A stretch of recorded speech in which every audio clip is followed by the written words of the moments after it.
Remedies में आपका स्वागत है।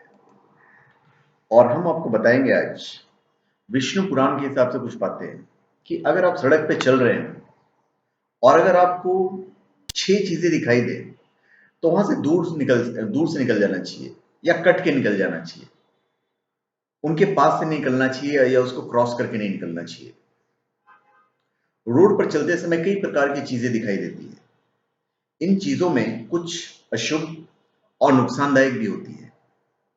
मैं ऐसी आपको 6 चीजें बताऊंगा जो अशुभ होती है, और यदि रोड पे ये दिखाई दे तो हमें दूर से निकल जाना चाहिए। इन अशुभ चीजों के करीब नहीं जाना चाहिए। विष्णु पुराण में लिखा है इन सब बातों के इन सब के बारे में।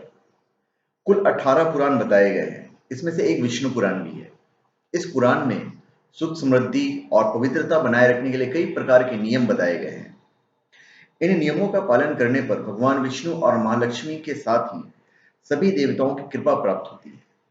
विष्णु पुराण में बताया गया है कि रास्ते में चलते समय किन वस्तुओं से दूर रहना चाहिए, क्योंकि उन चीजों से हो सकता है हमें कोई परेशानी हो, हमें दुखों का सामना करना पड़े और हमारी पवित्रता नष्ट हो। तो पहली चीज है स्नान के कारण फैला हुआ पानी पानी बहुत लोग रोड पे नहाते हैं या कहीं आप क्रॉस कर रहे हो और चौल वगैरह में आप रहते हो तो स्नान का पानी जो है फैला हुआ रहता है। यदि हम कहीं जा रहे हैं और रास्ते में किसी व्यक्ति के स्नान के बाद फैला हुआ पानी दिखाई दे रहा है तो उस पानी से दूर होकर रास्ता को पार करना चाहिए। स्नान के बाद फैला हुआ गंदा पानी अपवित्र होता है। इस पानी के संपर्क में आने से हमारी पवित्रता नष्ट हो जाती है। फिर अगर आपको अस्थि या हड्डी, अस्थि यानी हड्डी दिख जाए तो वाहन चालकों की लापरवाही के चलते रोड पर बहुत सारी दुर्घटनाएं होती रहती है, और इन दुर्घटनाओं में कई बार जानवर जैसे कुत्ता, सांप आदि की मौत हो जाती है। ऐसे में मृत प्राणी की अस्थियां रोड पर बिखरी दिखाई देती है, तो उनसे दूर होकर रास्ता पार करना चाहिए। मृत प्राणी की अस्थियां के संपर्क में आने के बाद स्नान करना बहुत आवश्यक हो जाता है। शास्त्रों के अनुसार मृत प्राणी के संपर्क में आने के बाद हम अपवित्र हो जाते हैं। इसी वजह से किसी शव की यात्रा में शामिल होने के बाद तुरंत स्नान किया जाता है और स्नान करना आवश्यक बताया गया है। तीसरी चीज है केश यानी बाल, हमारे जो बाल कटते हैं। कई बार ऐसा होता है कि किसी व्यक्ति के टूटे हुए केस यानी बाल रास्ते में दिखाई देते हैं। बालों को भी अपवित्र माना गया है। रास्ते में दिखाई देने वाले बालों से भी दूर होकर निकलना चाहिए। इन्हें लांघना भी नहीं चाहिए। यदि खाने में बाल गिर जाए तो पूरा खाना भी अपवित्र हो जाता है।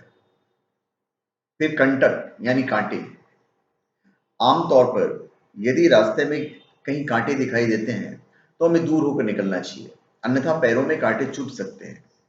यदि संभव हो सके तो रास्ते से कांटे हटाने का प्रयास करना चाहिए ताकि दूसरों को कांटे के कारण परेशानियों का सामना नहीं करना पड़े। फिर है भस्म। भस्म मतलब राख। जब यज्ञ हवन जैसे पूजन कर्म पूर्ण हो जाते हैं तो उसे भस्म प्राप्त होती है, राख प्राप्त होता है। यदि रास्ते में ऐसी भस्म दिखाई दे तो इससे भी दूर होकर ही निकलना चाहिए। यज्ञ हवन से प्राप्त भस्म पवित्र होती है, और यदि इस पर पैर लगता है तो इसे अशुभ माना जाता है। फिर कोई भी अपवित्र वस्तु, यदि रास्ते में किसी प्रकार की अपवित्र वस्तु, गंदगी दिखाई दे तो उससे दूर रहकर रास्ता पार करना चाहिए। पूजन और किसी भी खास काम में जाते समय पवित्रता बनी रहनी चाहिए। इस बात का पूरा ध्यान रखना चाहिए। तो धन्यवाद। आप हमारे चैनल पे सब्सक्राइब करें और अपने कमेंट दीजिए। धन्यवाद।